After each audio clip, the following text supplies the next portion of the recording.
Your Excellencies, ladies and gentlemen, this afternoon we will consider Bosnia and Herzegovina.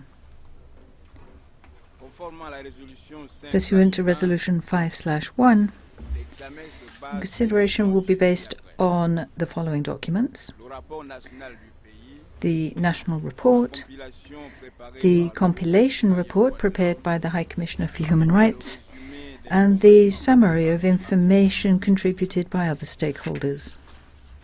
Starting from the recommendations, we have been initiated a lot of activities.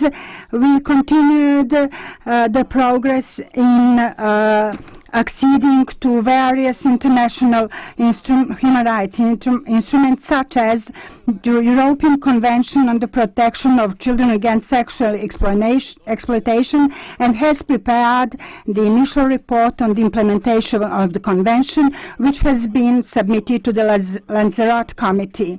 Then, ratification of the Council of Europe Convention on Contact concerning children for facilitation of contacts with children, as a large number of refugees from Bosnia and Herzegovina resides in European Union countries. Ratification of the optional protocol to the International Covenant of Economic, Social and Cultural Rights has enabled citizens of Bosnia and Herzegovina to file communications with relevant committees with a view of protecting human rights. Protecting the rights of persons with disabilities is of particular interest to the authorities in Bosnia and Herzegovina. So, based on the ratification of the Convention on the Rights of Persons with Disabilities and the optional protocol, Bosnia and Herzegovina has produced and submitted reports on their implementation to the relevant committees. In the implementation of the Convention, several activities have been carried out, the most important being the adoption of policies and entity strategies in the field of disability, which means a structured addressing of the protection of people with disabilities. It's my pleasure to address you on behalf of Republika Srpska. As you know, Republika Srpska is one of the constituent entities of Bosnia and Herzegovina that together with Brčko district and the Federation make Bosnia and Herzegovina. Three aspects of this entity are of particular importance to the work of the Council. First, the Constitution of Bosnia and Herzegovina is not only the foundation of domestic law, but is itself an international treaty, one of a number of treaties comprising the Dayton Peace Accords. Secondly, the Constitution of Bosnia and Herzegovina provides for a central government of limited competencies, each of which is set out in the Constitution. The Constitution provides that all other government competencies shall remain within the two entities, and Bosnia and Republika Srpska has 75 responsibilities in Bosnia and Herzegovina. Why is this is important to point out? Because most of the issues and matters that are reviewed by this Council are actual responsibilities and authorities of the entities, and that's why I want to thank the head of the delegation and the members of the delegation that actually supported our idea that representatives of entities should give their opinion about the matters under review. Thirdly, the Constitution of Bosnia and Herzegovina directly contains the European Convention on Human Rights and Fundamental Freedoms, and it has supremacy over all other national provisions and laws. I would like to say several sentences about activities that we have carried out in particular human rights matters by Republika Srpska and its authorities. Republika Srpska in the reporting period has achieved progress in the fight against corruption. Also, the strategy against corruption of Republika Srpska has been adopted, and action plan for the period 2011-2013, and commissions and expert teams for their implementation were established. When we talk about trafficking in people, the largest step forward in Republika Srpska is by amending of the criminal legislation that were brought in line with international standards defining trafficking in people. When we talk about treatment on convicted persons, the authorities of Republika Srpska take actions in accordance with recommendations of the European Committee for Prevention of Inhuman Treatment and Degrading Punishment in order to remove all deficiencies. Besides the activities to provide better premises for convicted persons, any misconduct or excessive use of excessive force or any inhuman behavior by police officers is strictly punished. When we talk about fighting discrimination on any grounds, I would say that the criminal code of Republika Srpska, in order to prevent crimes of hate, sanctions and all crimes of inciting national, ethnic, racial or any kind of hate and intolerance. I thank our head of delegation. Ladies and gentlemen, please allow me to extend most cordial greetings to all present on behalf of the Federation of Bosnia and Herzegovina.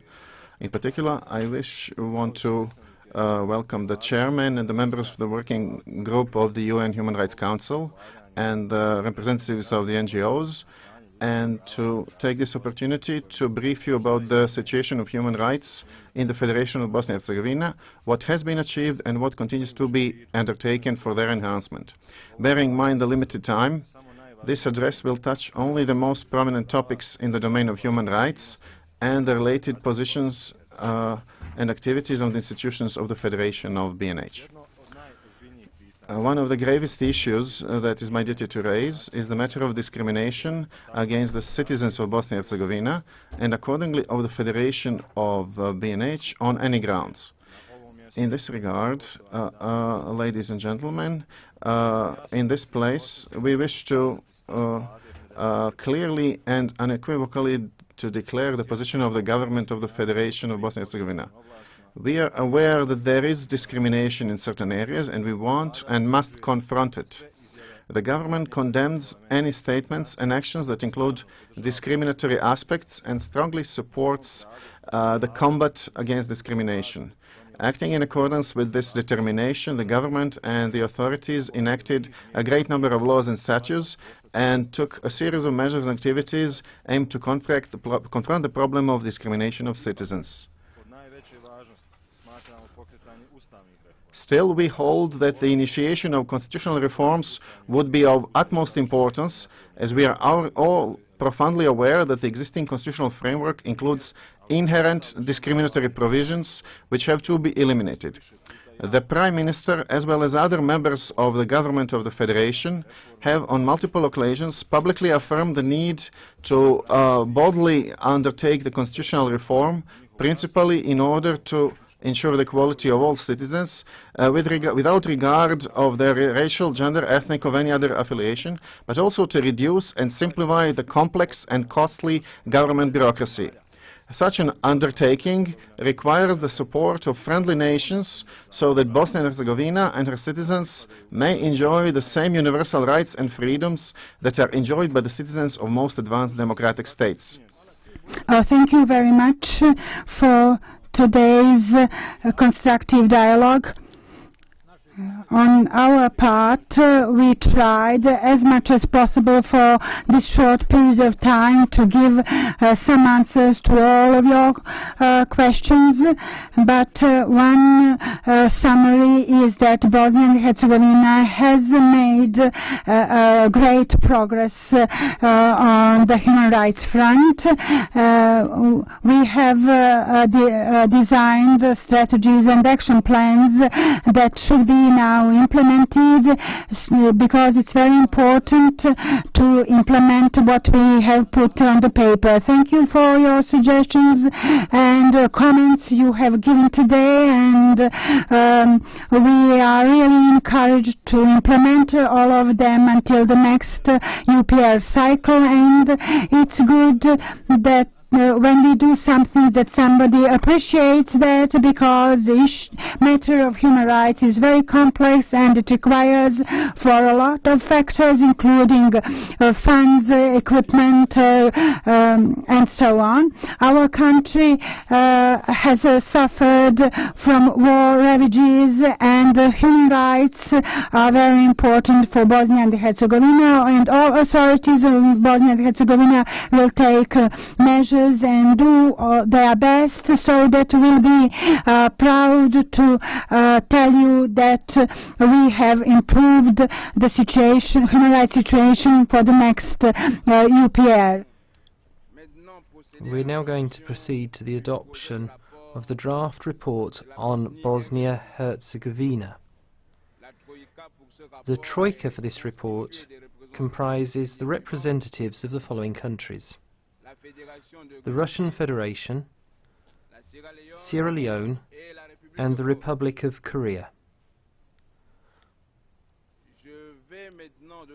I would now like to give the floor to Mr. Andrei Nikiforov, who is the Deputy Permanent Representative of the Russian Federation to the United Nations Office in Geneva.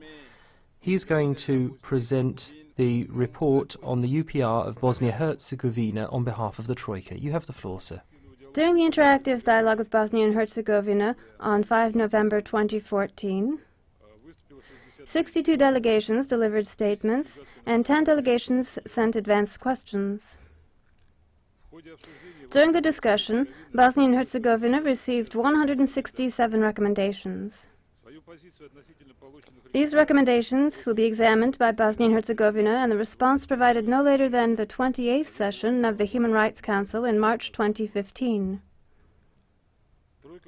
The Troika would like to thank the delegation of Bosnia and Herzegovina, led by His Excellency Mr. Miladin Dragičević, the Deputy Minister for Human Rights and Refugees. The Troika would also like to express its appreciation to other delegations for their constructive and active engagement in the process and in the preparation of this report. The Troika would also like to thank the Secretariat for its active support during the entire process. With this in mind, the Troika submits this report to the Working Group for adoption. Dear Chairman of the Human Rights Council,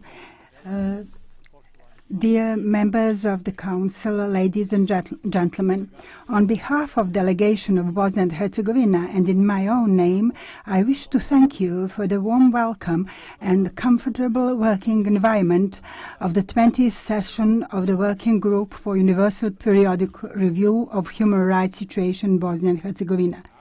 Particularly, I would like to say thank you to the Troika, comprising of members from Republic of Korea, Russian Federation and Sierra Leone. Their involvement in the production of UPR report was very important. It is my pleasure to note that we have adopted the country's report that portrays the human rights situation in Bosnia and Herzegovina. During the presentation of the report 2 days ago, we heard a lot of praises, well-intentioned recommendations, and some criticism delivered by over 60 member countries. We can confirm that all recommendations will be considered by appropriate authorities of Bosnia and Herzegovina, both at the state and entity level, and that an response will be submitted to the May 2015 session of the Human Rights Council. Our opinion is that, so far, our cooperation with the UN treaty bodies has been constructive constructive and of high quality, which will continue and will be reflected in our dedication to persistently raise the level of human rights in Bosnia and Herzegovina and to inform the UN treaty bodies about it on a regular basis. Excellency, Deputy Minister, it's I who thank you. And once again, I would like to thank your delegation for having taken part in this Universal Periodic Review.